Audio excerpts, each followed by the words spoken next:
My name is Andriy Zayarnyuk and I teach history at the University of Winnipeg.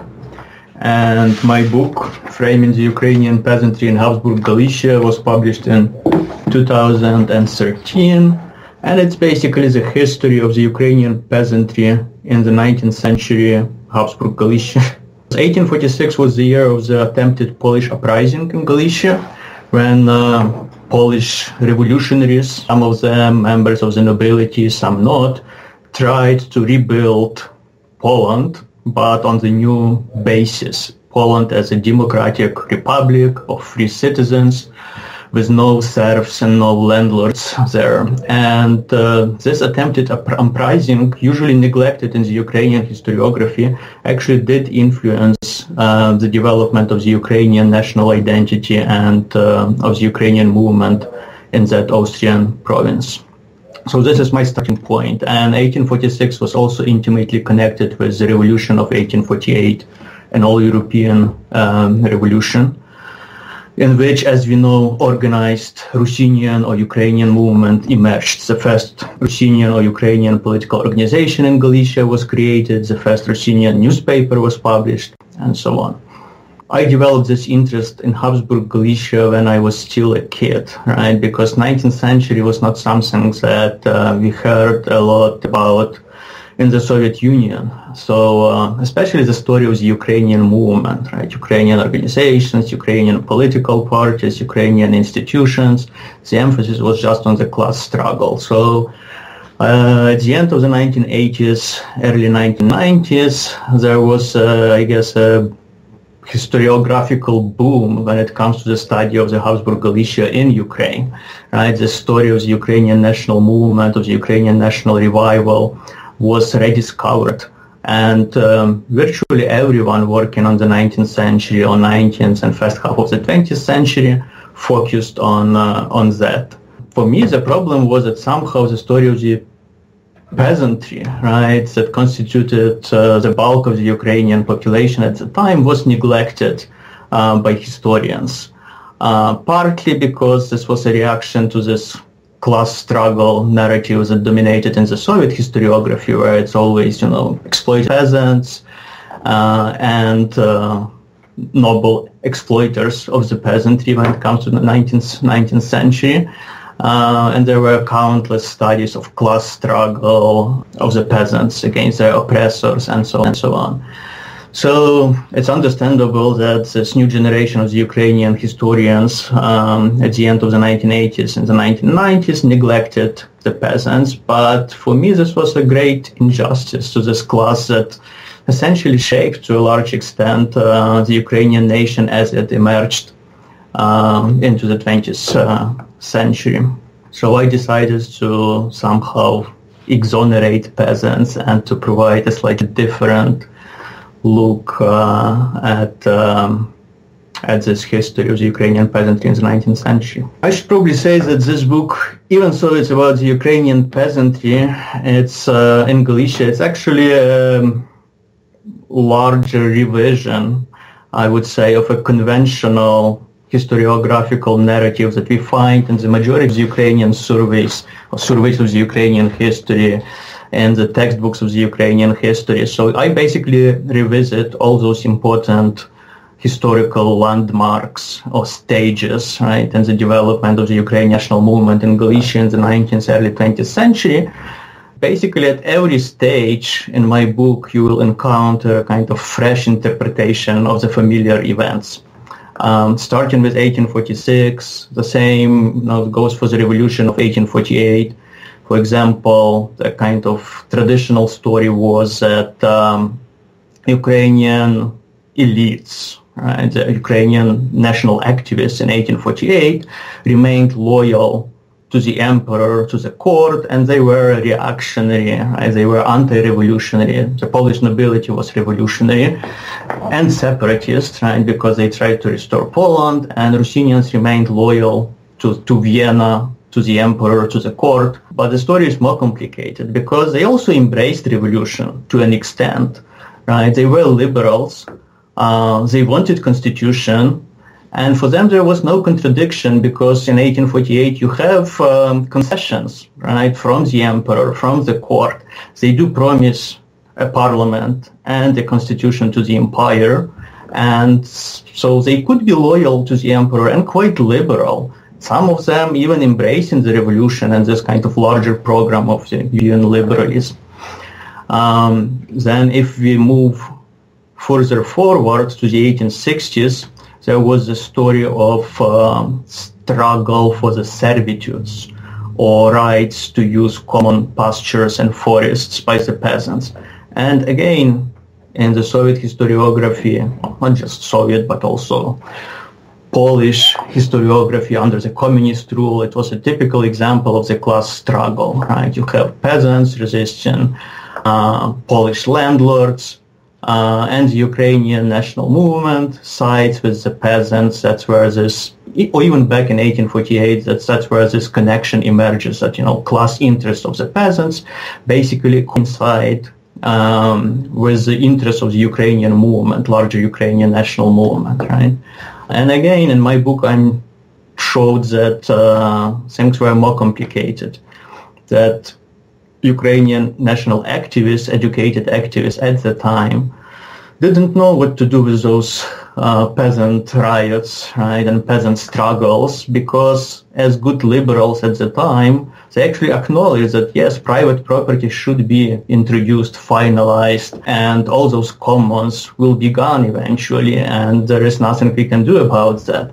So they didn't really support peasants in that struggle, or supported them just to an extent. And for the peasants, of course, this was not just a struggle, it was also a kind of long pedagogical process, the process through which they entered this new capitalist world, right, of proper property relations, where private property is sacred. And it actually helped them to become full-fledged, eventually, citizens in this new constitutional state that Austria was becoming in the 1860s. So basically my whole book is about that, right? How those peasants thought about themselves, their place in the world, how they interacted with those urban or educated activists who were offering all kinds of identification frameworks, right, for them, because they could have chosen to become Polish or Russian or kind of Galician Ruthenians, not really Ukrainian.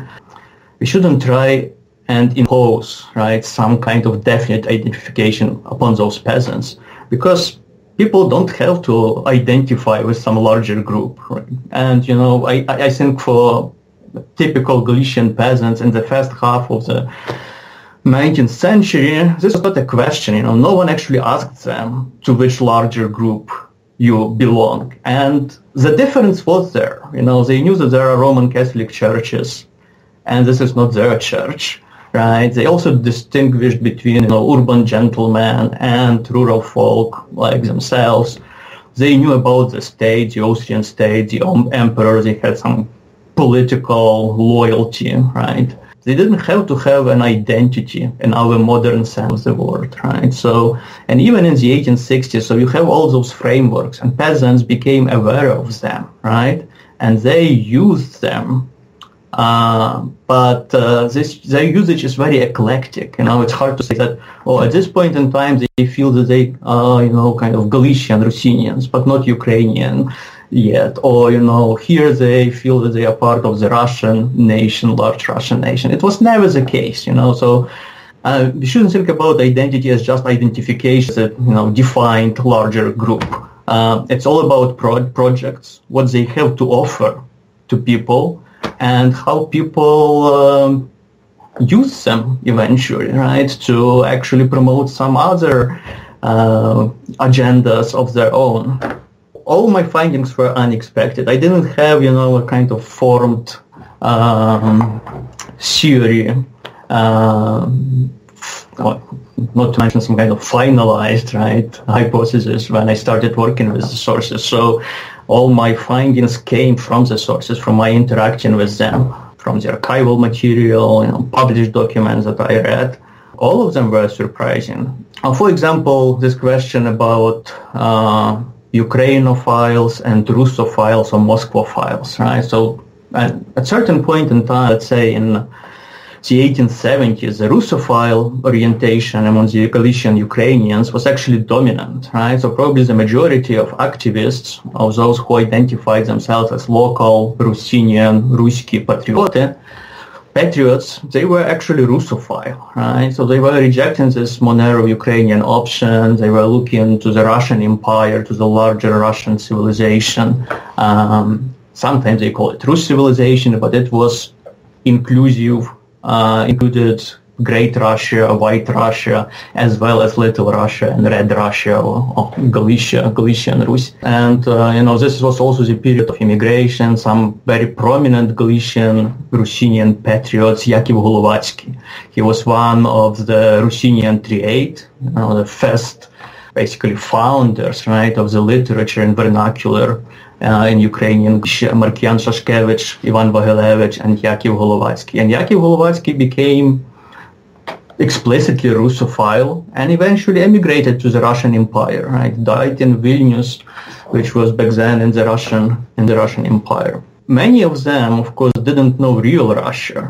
They never lived in Russia, but this was a kind of focus of their loyalties, their imagined homeland, essentially, some kind of national homeland. So the question was, for many historians, why did it change in, let's say, 1880s and 1890s, when the Ukrainian movement or Ukrainian orientation is becoming stronger and stronger, right? And this Russophile or Moskvophile orientation is declining, right? So, in the 20th century, especially in the 1990s, for example, in post-Soviet, newly independent Ukraine, Galicia was taken for granted, like it's a fortress of Ukrainians, In the East, you have divided loyalties, you have Russians and Russophiles, right? But Galicia is Ukrainian. But if you go back to the 19th century, right, the situation in Galicia was very similar, right? You also have very strong Russophile pro-Russian movement. So why did it change? And one suggested answer, suggested by the historians, was that the Austrian state supported this Ukrainian orientation, right? Because Russian Empire was potentially the enemy.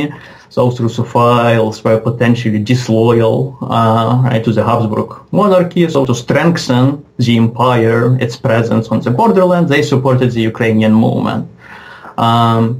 But my answer in this book is that this was only partly true. And the main difference between the Russophiles and the Ukrainians or Ukrainophiles in Galicia, between those two movements, two orientations, was in their modernity. So the simple answer would be that the Ukrainian movement was more modern.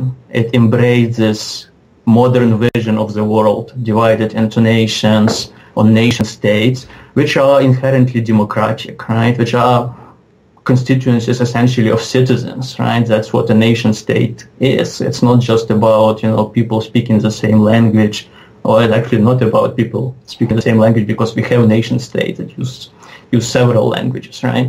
And the Russophiles, they had this more archaic, conservative worldview, Some of them just identified with some vague civilization, but it was not about the world of nations for them. Some with Eastern Christianity, right? Or some kind of Orthodox and semi-Orthodox world, because of course they were Greek Catholics, right? So they were Catholics, but of this Eastern Rite, and which was very important for many of them. And they looked to this Orthodox empire, right, as their civilization, their world. And for some it was about empire, strong imperial power in the East, right, that could save them from this Polish threat, for example, threat of assimilation into the Polish nation. So, if you look at their activities, the Russophiles were very wary of peasants, actually, right? So they maintained this kind of paternalist, patronizing attitude that was typical to basically both Ukrainophiles and Russophiles in the 1870s, but Russophiles maintained it much longer, right? Even into the 1890s, 1900s, while the Ukrainian movement in the 1880s, especially under the influence of its radical wing, people who learned about socialism, explained the hardships that the Galician peasant was facing in terms of social problems, right? Social conflict, social oppression. They influenced the whole Ukrainian national movement, and they actually offered peasants ways, tools to organize and to defend their class interests, right? Not just as Ukrainians, but also as the class of small farmers, right? That's where you have cooperative movement, all kinds of small credit unions, corporate credit unions as well, societies for agricultural improvement, and so on and so on and so on. And the Russophiles started doing it much later, basically just copying Ukrainophiles. So by the 1890s, it was clear the Ukrainian movement was actually more modern than the Russophile, or at least that's my argument in that book. But almost in every chapter, you'll find something new. You know, the interpretation of 1846, for example, as just a kind of peasant jackery insurrection, right, against the landlords, and I'm paying attention to the identities involved and how those identities started influencing peasants. Then you have 1848, again, the reconceptualization of this relationship between educated Ukrainian patriots and villagers.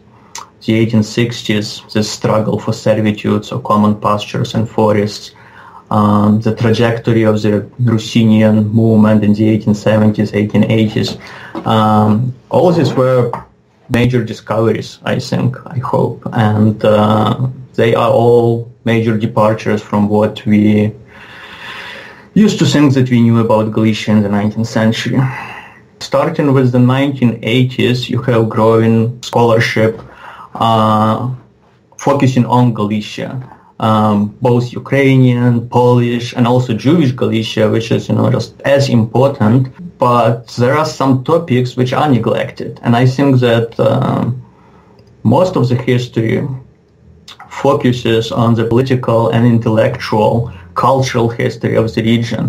And my task in this book was to provide social history. I mean, of course, there is intellectual history as well, ideas, there is politics, but it's a bottom-up approach. I would say that my book belongs to this tradition of social history, which is no longer as popular as it used to be, let's say, in the 1960s or 1970s. So that would be the main difference between this book and the majority of other literature on Galicia from the last 2 decades. I would be very careful with, kind of straight causal explanations, because my book is also about contingencies, right? Even this Ukrainian movement, Ukrainian peasants in Galicia, those frames changed rapidly in the 19th century. So, the 1860s, 1870s, 1880s, those decades are basically different eras if you look closer at them. So, yeah, the book emphasizes contingencies. And, to talk about the 20th century, you have to include World War I, and, of course, the revolution, and kind of civil revolutionary wars that followed, and the occupation of Galicia by Poland, re-emergence of Poland, right, as a new state. So this is probably more important for topics like pacification or, organization of Ukrainian nationalists in interwar Poland than the topics I discuss in my book. The full title of my book is Framing the Ukrainian Peasantry in Habsburg Galicia, 1846-1914. But when I look at the actual cases, right, I limited my inquiry to a particular region. This is the so-called Sambir Circle, and later Sambir, Staryi Sambir districts, partly Drohobych, Turka, that region in Galicia. The problem with archival documents from those Galicia's micro-region, at least for Eastern Galicia, is that we have no local archives, right? So we don't have the documents of, let's say Sambir County, right? County Captain's Office, and so on and so on. We have to rely on those central archives created by the Office of the Galician Viceroy, for example, in Lviv. And it's a huge collection, right? It's hundreds, thousands of files, because this was the office in charge of a very large province, multiple dozens of departments. Archival research was very difficult. The majority of the materials were in Lviv, but I had to go through those centralized collections, or collections of central institutions for the province as a whole, right? There was virtually nothing created in the region by a local institution, right, and then preserved throughout the 20th century as a single collection. But I also worked a lot in Przemysl, because this region belonged to the Przemysl or Peremysl Ukrainian diocese. So church archive is there in Przemysl, and I had very fruitful stints there in the Polish state archive in Przemysl. Also in Warsaw, I worked in the archive of ancient documents, which covers the 19th century. Also in Krakow, but not in Vienna. And probably because of that regional focus of my micro-studies, I actually wanted to look inside of those villages, right? So almost in every chapter of my book, you'll find some case from the region, right? From the ground, from one or another village in the region. And then, so I was looking at things happening in the villages, but there were also intellectuals, right, talking about peasants, appealing to peasants. There were those nationwide organizations created, right, and targeting peasants, working with peasants. So I had to incorporate their side of the story as well into my research. The book is based on three kind of types of voices. There are peasants speaking, right, and those micro-studies from the region. Then there are movements led by, educated people, activists, and targeting peasants, bombarding them with all kinds of texts, appeals, and so on and so on. And then there are intellectual discussions. They are not addressed to peasants, right? Intellectuals are talking to each other, but they talk about peasants. But eventually, those discussions are also important, right? Because they influence the way movements interact with the peasantry. Yeah, so archives are organized into collections, right? And what you do, you study, the register or overview of the collection, and then you decide whether you are likely to find something useful there, right? So Viceroy is a huge organization, but there were departments working basically on daily basis with peasants, right? Especially when it comes to those conflicts over commons, right? So all the materials about that are basically there, right? In the collection of the Vice office in Lviv, because they were sending commissions there, there were trials and so on and so on. Then there are also documents of, national organizations, for example, Prosvita, right? The Enlightenment. The organization created this network of village reading clubs. They also had their own archive, right? So there were inspections of reading clubs, for example. Yeah, excellent question, because, I have no personal attachment to that region, and it was purely intellectual choice for me. So when I started this project, one of the first things I had to do was to choose a region I will focus on, because I had this idea, about micro-studies from the villages, and then confronting them with this larger discourse, right, popular and intellectual. So I chose that particular region because of the presence of petty gentry, of village gentry, right, people who were the nobility, essentially in old Poland, in the Polish-Lithuanian Commonwealth, right? And even in the 19th century, even so, most of them could not prove their nobility, and their nobility was not recognized by the Austrian government, right? They still preserved this distinctiveness, right? They drew very clear line, often, between them, the gentry, and peasants who lived in the village quite often, sometimes were richer, right, than this impoverished petty gentry.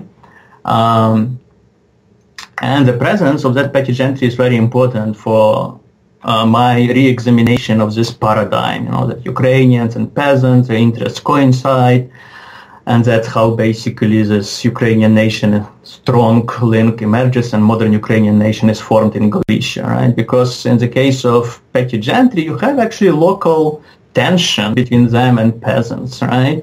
And they are Greek Catholics. They speak Ukrainian, but they also identify with this Polish nobility, right? Culturally Polish nobility of the Polish-Lithuanian Commonwealth.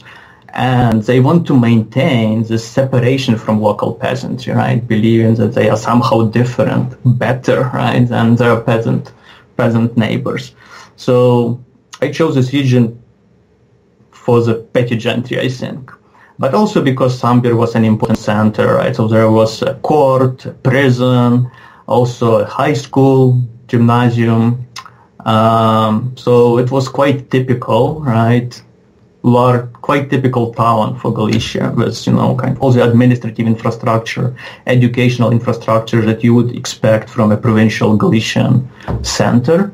Plus, there was this petty gentry. And also in terms of environment and rural economy, you have both mountains, right, in the southern part of the Sambir circle, Staryi Sambir, Turka, but you also have lowlands, right, those flat fields on the banks of the Dniester. I think my most important findings, they were also about identity in general. And yeah, it's not like I'm, providing a new theory of identity, but how this works, right? So as I mentioned before, we shouldn't think about identity as just identification, right? There should be something more to that. Identity has to offer things. That's why I talk about projects, right? The Ukrainian projects, or Ukrainian project, as opposed to, let's say, Ruthenian or Russophile or Polish and so on.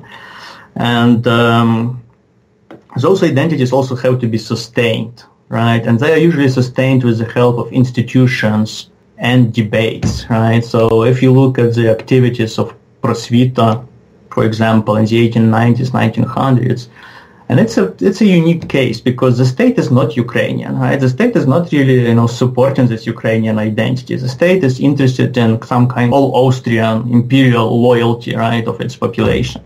Then the province is essentially in the hands of the Polish nobility, right, till World War I. So Ukrainians are a minority in the local provincial self-government. But still, through those voluntary associations, right, through the public sphere that they create in the framework of this constitutional Habsburg monarchy, they are able to sustain this Ukrainian project, right, and to project Ukrainian identity, to create this kind of force field, right, that sustains national identity in the absence of the Ukrainian state, Ukrainian army, and so on and so on. Those institutions